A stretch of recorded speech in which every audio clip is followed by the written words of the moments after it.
আমাদের তার শাস্ত্রগ্রন্থগুলো পড়ি বা জানি বা বুঝি কীভাবে ঐশ্বর্য সৃষ্টি হয়, এই বিধান বা নিয়ম কিন্তু পন্থা কিন্তু ঠাকুর দিয়েছে। কীভাবে বীর্য, কীভাবে শক্তিশালী হওয়া যায়, তেজস্বী হওয়া যায়, তাই না? এই বিধান নিয়ম কিন্তু ঠাকুর দিয়ে গেছেন।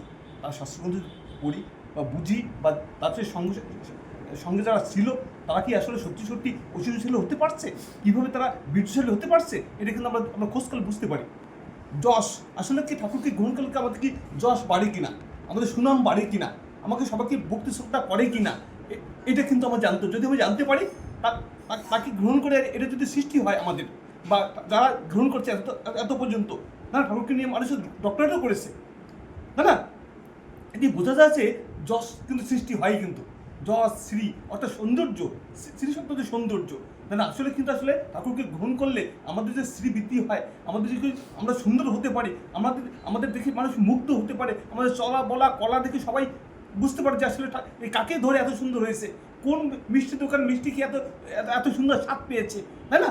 সত্যি সত্যি ঠাকুরকে গ্রহণ করলে আমাদের যে শ্রী বৃদ্ধি পায়, তাই না? এটা কিন্তু ঠাকুরের গ্রন্থ পাঠ করলে বা সাধন ভোজন করলে আমরা বুঝতে পারি কীভাবে বৈরাগ্য আসে, কীভাবে আসলে ঠাকুরকে গ্রহণ করলে জগৎ সংসার যে আসলে সব কিছু যে তিনি, জগৎ সংসারে যে সবই যে আসলে মায়ায় আবদ্ধ হোক, আমরা হয়ে আছি, একসময় আমাদের এও থাকবে না, দেহ থাকবে না, তাই না? সব কিছু তার কাছে সমর্পণ করতে হবে, তাই না? তার ইচ্ছা অনুযায়ী চলতে হবে, তার ইচ্ছা অনুযায়ী খেতে হবে, ঘুমাতে হবে, সব কিছু তার। এই যে বৈরাগ্য ভাব অর্থাৎ সবই তার, আবার সবই আবার আমার, এই যে আমার থেকেও সবই তার, এই ভাবটা কিন্তু ঠাকুরকে গুণ করলে বুঝতে পারা যায়। অর্থাৎ তিনি ভগবানের যে ছটা গুণ, এই গুণটা কিন্তু তার জীবনে প্রতিবদ্ধ ছিল বলেই কিন্তু এত তার গ্রন্থ রাজ্যের ভিতরে এটা প্রকাশ পেয়েছেন, এবং সেই গুণগুলো কিন্তু আমরাও গ্রহণ করেই কিন্তু এই ভগবত সত্তা কিন্তু আমাদের ভিতরেও জাগ্রত হয়ে উঠছে। এটাতেই প্রমাণ হয় যে আসলে ঠাকুর ভগবান কি ভগবান না, তাই না? আসলে মিষ্টি খেয়ে দেখতে হবে যে আসলে মিষ্টি সত্যি সত্যি চিনি খেয়ে দেখতে হবে যে স্বাদ কেমন। প্রত্যেকটা মানুষ এখন তো ঠাকুর কি ভগবান, ঠাকুর তো আসলে অবতার শুধু না, অবতারদের পাঠান, ঠাকুরের যারা পার্শ্বদ আছে তারাই ভগবান হয়ে উঠছে। এখন প্রশ্নই আসে না, আসলে ঠাকুর সারথি ছিল, মানে সঙ্গে ছিল যারা, তারাই কিন্তু একজন ভগবান হয়ে উঠছে। আপনার যদি ভক্ত বলা বইগুলো পড়েন তারা বুঝতে পারবেন যে সত্যি সত্যি তারা কীভাবে ভগবান হয়ে উঠছে। সেই দৃষ্টিকোণে এটা তো সাধারণ বিষয়। এখন কথা হলো এই ঠাকুরের যে এই ভগবত সত্তা, তাই না, এটা আমাদের ধারণ করে আমাদের সার্থক হয়ে উঠতে হবে। আমরা যদি সার্থক হয়ে উঠি, আমাদের চলাফলা দেখা দেখেই কিন্তু তারা কিন্তু মুগ্ধ হবে। সত্যি সত্যি আসলে কাকে অনুসরণ করে এত সুন্দর হয়ে উঠছে অমৃত, এত সুন্দর কথা কীভাবে বলে, এমন চালচরণ এত সুন্দর হয়ে উঠছে কীভাবে, সুরেশ স্যার এই যে তার ভিতরে এই ভাব কীভাবে উদয় হয়ে উঠলো, তাই না? আমাদের দেখে কিন্তু মানুষ বুঝবে, উপলব্ধি করবে, আমাদের আচার আচরণ কথাবার্তা দেখে কিন্তু মানুষ বুঝবে যে সত্যি সত্যি কিন্তু তারা যাকে গ্রহণ করছে তারা ভগবান। আমরা শুধু কথার জোর দিয়ে, তাই না, আমরা শুধু গায়ের জোর দিয়ে তাকে ভগবান প্রতিষ্ঠা করলে চলবে না, তাই না?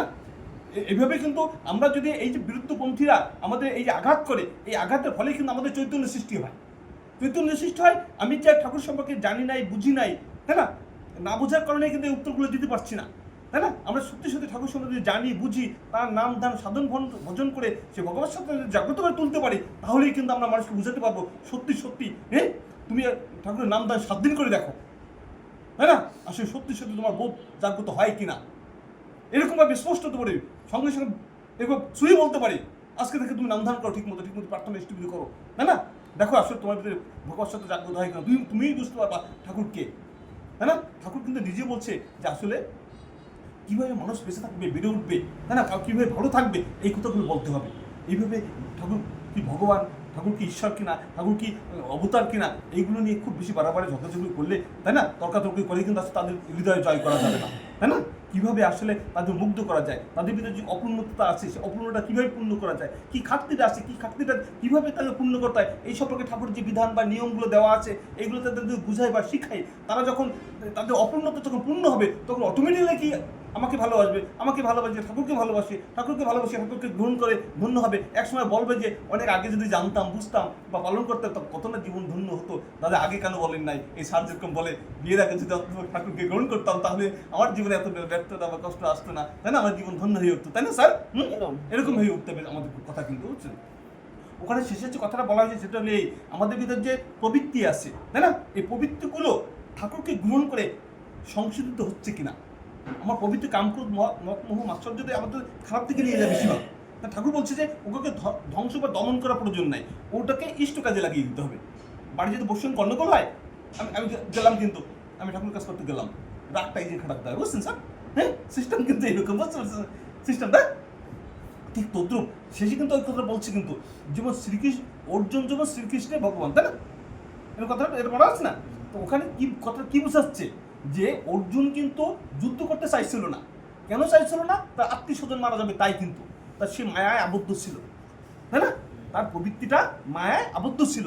হ্যাঁ, তখন কিন্তু ভগবান শ্রীকৃষ্ণ বুঝেই দিল যে আসলে সব আমি মেরে রেখেছি, তুমি নিমিত্ত মাত্র, সব আমি করেই রেখেছি, তুমি কিন্তু নিমিত্ত মাত্র, শুধুমাত্র নিমিত্ত মাত্র। ঠিক তদ্রুপ আমরা যদি ঠাকুরকে গ্রহণ করে, তাই না, আমার এরকম ভাবে এই যে মায়া মোহ লোভ, তাই না, তার ইচ্ছায় যদি ব্যবহার করতে পারি, তাহলে কিন্তু সেটা সার্থক হয়ে ওঠে, সুন্দর হয়ে ওঠে। আমি যে আজকে রান্না করতেছি, বুঝছি মা, দেখছি অনেক পিঁপড়ে বা পোকামাকড় মারা যাচ্ছে, তাই না, পুড়ে যাচ্ছে।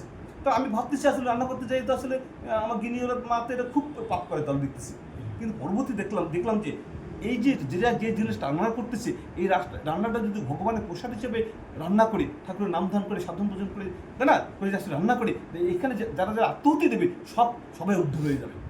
কেন? ওই যে রান্নাটা করতেছি, ওই রান্না ভগবানের প্রসাদ হবে, ওই রান্না খেয়ে আমার ভিতরে ভগবান সত্তা জাগ্রত হবে, আমার ভিতরে ভগবান সত্তা জাগ্রত হলে কত মানুষকে কিন্তু সৎ পথে, ঠিক পথে, তাই না, ঠাকুরের ইচ্ছে বিধান অনুযায়ী পরিচালনা করার সুযোগ পাবো, তাই না? তাহলে সেই কাজটা যোগান দেওয়ার জন্য ওই পোকাটাও কিন্তু আমার আত্মহতি দিল, ওই পোকাটাও কিন্তু আসলে জীবনে উদ্ধার হয়ে গেল। সেই জন্য আমরা প্রত্যেকটা কাজ যদি ইষ্ট কাজের সঙ্গে ইষ্টকে যুক্ত করে চলি, তাহলে সেই কাজটা কিন্তু আসলে সার্থক হয়, সুন্দর হয়, পাপমুক্ত হয়। বুঝতে পারছেন স্যার? এইভাবে কিন্তু আসলে ঠাকুর আমাদের পাপগুলো গ্রহণ করে, কিন্তু যদি আসলে আমাদের এই কাজগুলো ঠাকুর ইচ্ছায় কাজ করি। তাহলে ঠাকুর বলছে না, সব প্রবৃত্তি রত থাকে ইষ্টকর্ম লয়ে, সেই তো যোগী, সেই তো সন্ন্যাসী, কাল নত যার ভয়ে। হ্যাঁ, সব প্রবৃত্তি আমাদের কামক্রোধ লোভ মোহ মাৎসর্য, এই সমস্ত প্রবৃত্তি যদি রত থাকে ইষ্টকর্ম লয়ে, ঠাকুরের কাজ ইচ্ছা অনুযায়ী, অর্থাৎ ঠাকুর যে ইষ্ট শব্দ তো মঙ্গল, তাই না, ঠাকুর যে বিধানগুলো দেওয়া হচ্ছে, তাই না, ঠাকুর তো জীবন্ত মঙ্গল, অর্থাৎ তার নাম ধ্যান সাধন ভোজন করে তার বিধান যদি আসলে কাজগুলো করি, তাই না, তাহলে সব প্রবৃত্তি রত থাকে ইষ্ট কর্মলয়, সেই তো যোগী, অর্থাৎ সেই তো ভক্তিভাবে সাধন ভোজন করে, সেই তো সন্ন্যাসী, সেই তো সম্মুখরূপে সন্ন্যাস ধর্ম করতেছে, অর্থাৎ সম্মুখ মন্ত্রাণ ইষ্টকে সমর্পণ করছে। কাল নত যার ভয়ে, কাল নত মানে কি জানেন, জগৎ সংসারে যে কালের যে ক্লেশ, কষ্ট, দুঃখ, বেদি, জ্বালা, যন্ত্রণা, বুঝছেন, তার কাছে নত হয়ে থাকে। এই ধরুন আমরা আসতেছি, ও বলতেছে বৃষ্টি হচ্ছে, আমি ভাবতেছি কি যাবো না, বৃষ্টি বদলে কি হচ্ছে, তাই না, পকেটে কম টাকা আছে, এরকমভাবে পবিত্র আমাদের বাধা সৃষ্টি করে, তাই না? কিন্তু এই সমস্ত কাল, এই কষ্ট, দুঃখ, বেদি, জ্বালা, যন্ত্রণা আমাদের দমন করে কিন্তু আমরা কিন্তু দূরে চলে আসছি। পথে আসে দেখছি যে আমাদের পুলিশে ধরতেছে, বুঝতে পারছেন, আমার থামিয়ে গেছে, এখন কি করবো? আরে ঠাকুর না করে চলে যাও, আমি পিছনে আগ বেরোতে চলে আসলাম। এরকমভাবে আমাদের সমস্যা আসবে, তারপর আমরা ইষ্ট কাজের দিকে আমরা ঝাঁপিয়ে পড়বো, তাহলে আমার এই সমস্ত বাধা বিঘ্ন সব নত হয়ে থাকবে।